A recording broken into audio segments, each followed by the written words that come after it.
then a mat or whatever surface that you are going to be working out on. We'll do a quick warm up. Take your right leg, bring it up next to our left, and you're gonna go pretty close to that ankle bone. From here, we'll take our hips back. Think of keeping our back and whatever its natural curves are. So natural curves when we stand, keeping those same natural curves as we hinge over. You can take one hand if you'd like to, there's kind of the small of your back, and feel that low back curve. Keep it, maintain it as we hinge over. Give me 2 more right here. Last one, hinge and hold. Hold, stay here, hold here.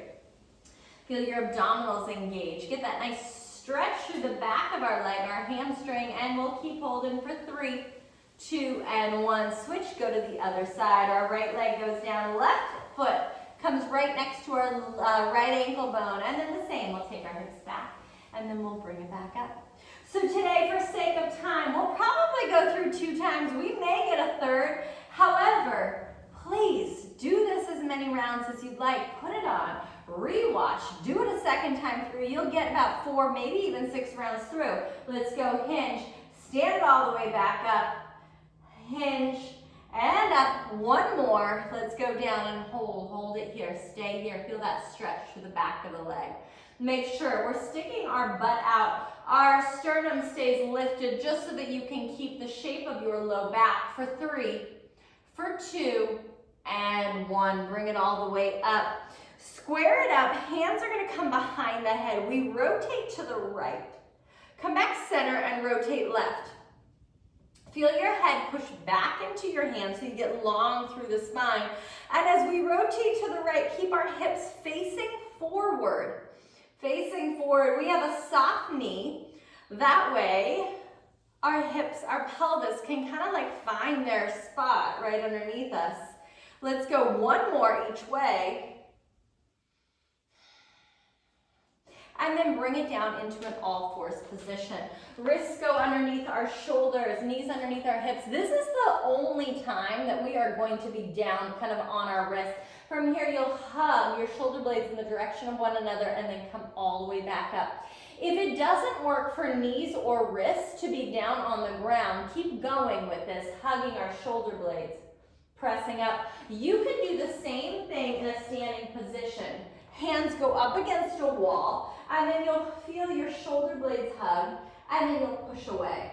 So both can be done depending on situation of the wrists, our knees. Let's go 3 more here. For 2,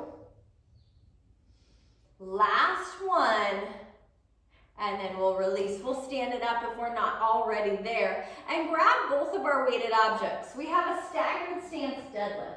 Staggered stance deadlift. We're going to do our staggered stance deadlift with our left leg forward. Right leg will come back, and you basically just want to tap your foot, the top of your foot to the floor. You want to have such a light tap that all that weight is really on our left foot. Soften our left knee just a little bit, and keep whatever subtle bend that we have the same the whole time. Take our hips back, and then stand up. Soft knee, go soft knee as the hips go back, soft knee as we stand back up. Let's go, take it back and back up. We'll stay with this, hips go back and up. That's it, let's go 4 more. Think of really driving our hips back, head stays in line with our spine. 2 more. Take it back and hold it back there. From here we row, pull the elbows up, side of the body, and lift. We've got 6 right here. All that weight again is on that left leg. You've got 2 more. Last one, switch. We go other side. Our right leg is down, same thing. Left leg comes back, and you just tap your foot to the floor. Tap. Again, no weight. Soften our right knee, and let's hinge. What this tap, what this staggered stance is like, is that instead of doing our double leg, instead of doing a single leg, this is almost like a single leg with a kickstand. It might help on those days, especially that our balance isn't quite there. And if we don't have maybe really super heavy weights at home, it's a great way to get that single leg glute work, leg work. Let's go 2 more. Then it might feel too light if we had both feet on the ground doing that work. Hinge and hold it there.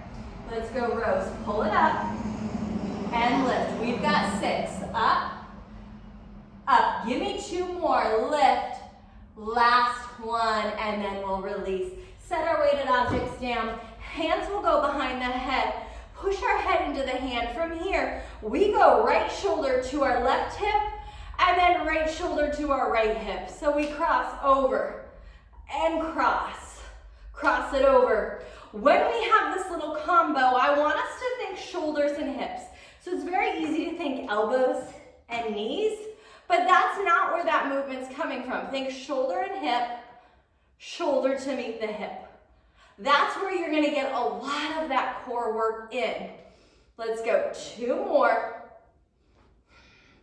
Last one. Switch, we go other way, same thing. Cross to the side, cross to the side. That's it. Cross, side. Again, what are we thinking? Shoulder to the hip, shoulder to the hip. I love this exercise, and we are a big believer at Feel Your Core on the power of breath. So when you cross, you exhale, exhaling out the nose to deepen your abdominal engagement, to really focus on what's going on with the core. Last one, and grab one of our weighted objects. We have, this is our final exercise. One of our weighted objects, I like to grab it like this, kind of that long way. And we go squat. When we come up, we're gonna come up at a diagonal. When I come up at a diagonal, I press the ball of the foot into the floor. I get this nice stretch through the body, and then I come back to my squat and go over the other way. When it comes to knees, I want that squat to be only as deep enough as it feels good through your knees. Let's go. Squat, diagonal. Squat, diagonal. One more each way. Release, grab both of our weighted objects. Let's come back to that staggered stance deadlift. Staggered stance deadlift. Okay, left foot down, right leg, light tap. Comes back, tap, tap, tap, top of the toes. That's it right here. Let's go, hips back, bring it up. Take our hips back and up. We're going a little higher with our reps today. Just for this second round, hinge, bring it up. We're gonna bring it to 12 reps. That first round was 10. Halfway, halfway, abs engaged. Light on this back leg. That's it. Feel that work through the whole back side of the body. 2 more. Hinge and hold it there. Give me 6 rows. 6, 5, reach elbows back long, like you're trying to pull them to your hips. 2, last one, switch, we go other side. Right leg, it drops down, left toes, they come back, light, and let's go, hips back, bring it up, take our hips back, and up, that's it. We have 12 here, 12, rows are 6 on each side. Feel your full right foot on the floor. Occasionally lift up that back leg. Do I have it? Oh yeah, all that weight on that front leg. 2 more. I don't even know where I got 2 more for. Now I have 2 more left. And then we hold at the bottom. We got 6 right here. Big pull of the elbows for 6. 5, abs engaged. 4, again, all that weight, front leg. 2, and 1. Let's go ahead and we'll release. Weights, they go down to the side. Hands, they go palm over palm behind the head. We go rotate, same side. Rotate, Same side. That's it. Remember, shoulder to hip. I remember the first time I did this exercise. I kind of didn't think it was much. And then as I went through it, I really went with control, with that breathing, and it felt so good. And the next day, it felt even better. So I feel like this is one of those you don't want to sleep on. Switch, go to the other side. When we move with intention, when we move with our breath, the power of that is like kind of out of control. I find that the days that I really move with my breath, I'm intentional and I move with my exhale, the next day I feel my muscles more than a day that maybe I lifted heavier. Maybe I thought I went harder. Maybe I thought, that workout was, oh my gosh, so much more intense. It's the breath. It's connecting to the body. Let's go one more. And grab one of our weighted objects. One of our weighted objects. We have 10 press to rotations onto each side. That's a fair number of squats. So again, squat only as low as knees feel good. When we squat, we want to think about going straight down. So we go straight down with the body, rotate. Straight down, rotate. When you do this, it does not matter to me if you stay to one side or you alternate like I'm doing. Some people really like to pattern one side.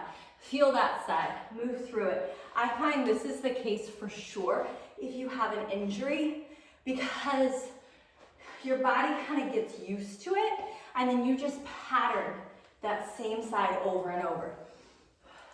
Another great technique if you are coming back from an injury is to go with your stronger side first. The body goes, ooh, okay, now I know what you're doing. Now I know what you want from me. And then you go to the other side. Let's go one more each way. And then we'll release. We'll set our weighted object down. That was 2 rounds through. So if you want, be done here or start me back over. Let's go again. Let's hit those 4 rounds. Hope you have an amazing day. If you like this, like, subscribe, comment, pass it on to a friend, and we'll see you next time. Thank you.